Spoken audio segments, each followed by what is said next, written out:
Samuel L. Jackson's Nick Fury has been an integral part of the Marvel Cinematic Universe since day one. He first appeared in the post-credits scene of 2008's Iron Man, wanting to discuss the possibility of forming a superhero group with Robert Downey Jr.'s Tony Stark. And the rest, as they say, is history. But it's Fury's history we're here to discuss. Just how did he lose his left eye in the MCU? We have some theories, and some evidence to back them up, so let's get into them.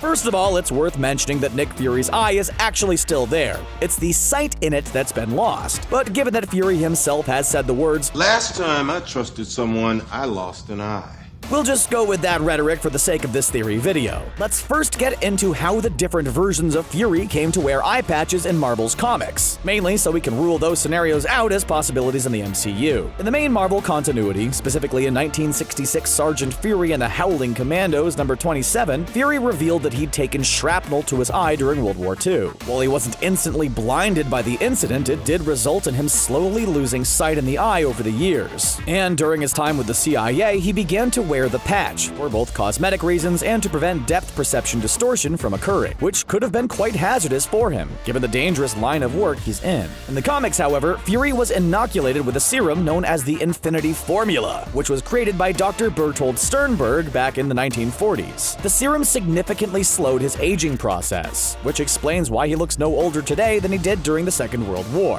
in spite of the fact that he wasn't frozen in ice for several decades like Captain America. In the MCU, we know Fury didn't take part in World War II, and we know that he hasn't been inoculated with the Infinity Formula because he's aged significantly since the 90s, and we know that for certain because Samuel L. Jackson was digitally de-aged for the upcoming Captain Marvel movie, which is set in the 1990s. The ultimate version of Nick Fury, whose comic book appearance is based on Samuel L. Jackson incidentally, came to wear his eye patch when he was caught in a bombing, along with Wolverine during the Gulf War. Unlike the original version of the character, the ultimate version of Fury lost his eye completely, so he wears an eye patch to hide a gaping eye socket. But given that we know Wolverine doesn't exist in the MCU, at least not yet, we're probably not going to discover that that particular version of events unfolded in the franchise either. Although it should be noted that due to the claw-like scars around MCU Fury's eye, some people have theorized that Wolverine might actually be retconned in as the person who damaged Fury's eye in the MCU, once that Disney purchase of Fox is completed. Regardless of that, if it wasn't due to shrapnel in World War II or an explosion while on active duty with Wolverine in the Gulf War, how did this live-action version of Fury come to wear an eye patch? Well, the theory is a multi-layered one, but it boils down to the fact that we'll probably find out exactly what happened and who the culprit was when the scene in which Fury loses his eye is depicted in this year's highly anticipated Captain Marvel movie.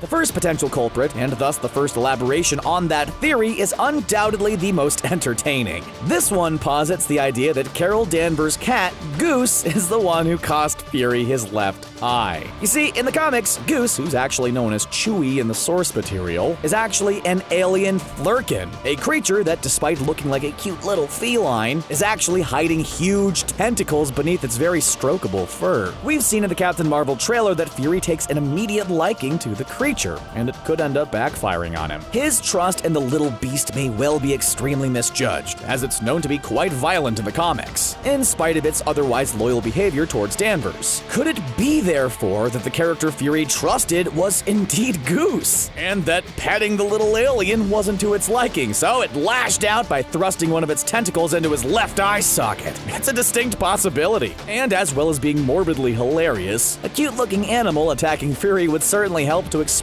why he developed such a cynical, abrasive, and tough personality. It would have taught him to never take anything at face value, regardless of how it might look. The age-old adage of never judge a book by its cover would most certainly apply as far as Fury's view on things was concerned. The second potential elaboration on the theory is that Fury might have lost his eye thanks to a Skrull. The shape-shifting alien villains are set to make their presence felt in the MCU for the first time in the Captain Marvel movie, and their very nature makes it a distinct possibility that Fury might have trusted one of them. Super quick spoilers coming ahead. All set? We know that Talos, a Skrull commander, will lead his species' invasion of Earth by posing as a S.H.I.E.L.D. agent in the movie. Specifically, a S.H.I.E.L.D. agent who happens to be Fury's boss. It stands to reason, therefore, that Fury will believe he's a colleague and an ally, and trust him accordingly, at least at first. But when he uncovers the truth about the Skrull, a skirmish may occur that results in Talos damaging Fury's eye. The third idea is that none other than Captain Marvel herself, Carol Danvers, is the character responsible for Fury's eye problem. And Fury's behavior in past MCU movies certainly does help this particular theory to make a lot of sense. You see, the theory is that Fury did his usual trick of sneaking up on Danvers, which resulted in her either mistaking him for an evil intruder and attacking him, or simply lashing out in shock after getting a fright when she saw him. Almost anybody would if they found someone in their house. And given how powerful she is, even the most restrained attack on a character who is merely a powerless human could do some serious damage. Let's look at some of the examples in past MCU movies that support this theory by setting this scenario as a precedent of Fury's behavior. First of all, there was the aforementioned post-credit scene in the first Iron Man movie back in 2008, when Tony Stark returned home to his mansion to find Fury was already creeping around in there. Stark was clearly alarmed, but in the absence of any superpowers, weapons, or his Iron Man armor, all he could do was question Fury about his identity. Then, in 2014's Captain America: The Winter Soldier, Fury broke into Steve Rogers' apartment to warn him about S.H.I.E.L.D. being compromised by Hydra's infiltration. When Rogers arrived home, he quickly realized someone was there, not least because music was playing, and Fury made no immediate effort to make him aware it was merely him.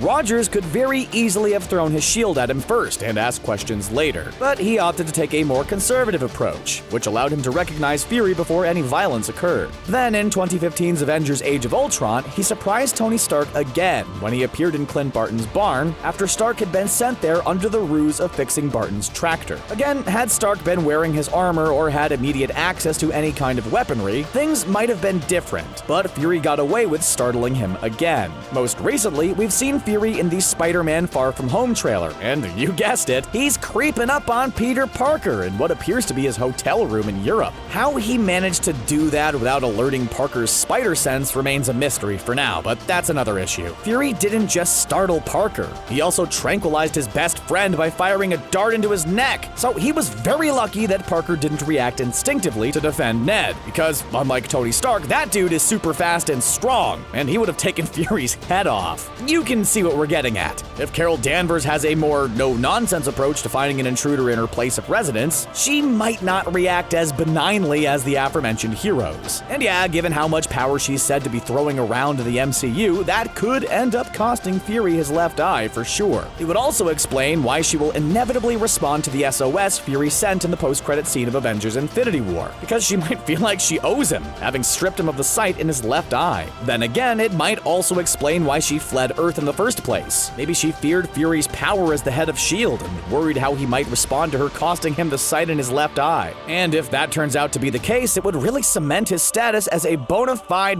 badass in the MCU.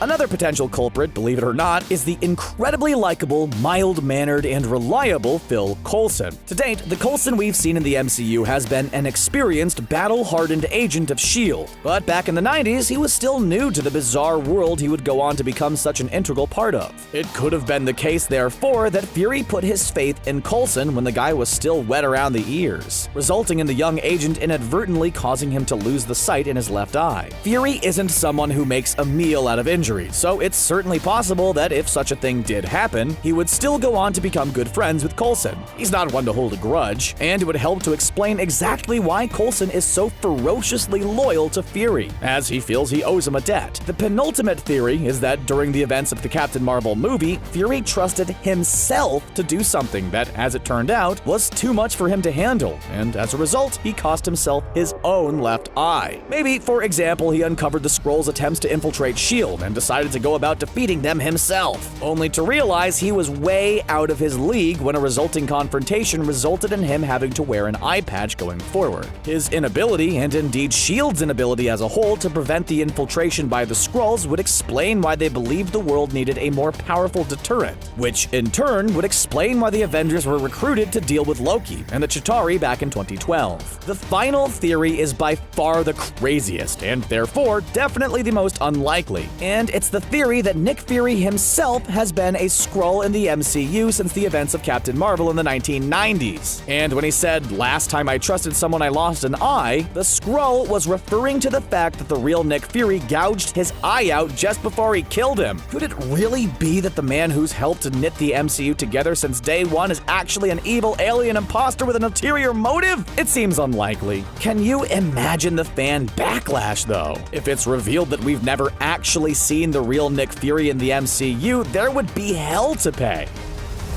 Did we take these theories too far with that one? Okay, fair enough. That's a wrap, guys. Is Nick Fury one of your favorite MCU characters? Do you think any of these theories about how he lost his eye will turn out to be true? Let us know your thoughts in the comment section below, and don't forget to like, share, and subscribe to ScreenRant for more great videos just like this one. We'll see you later.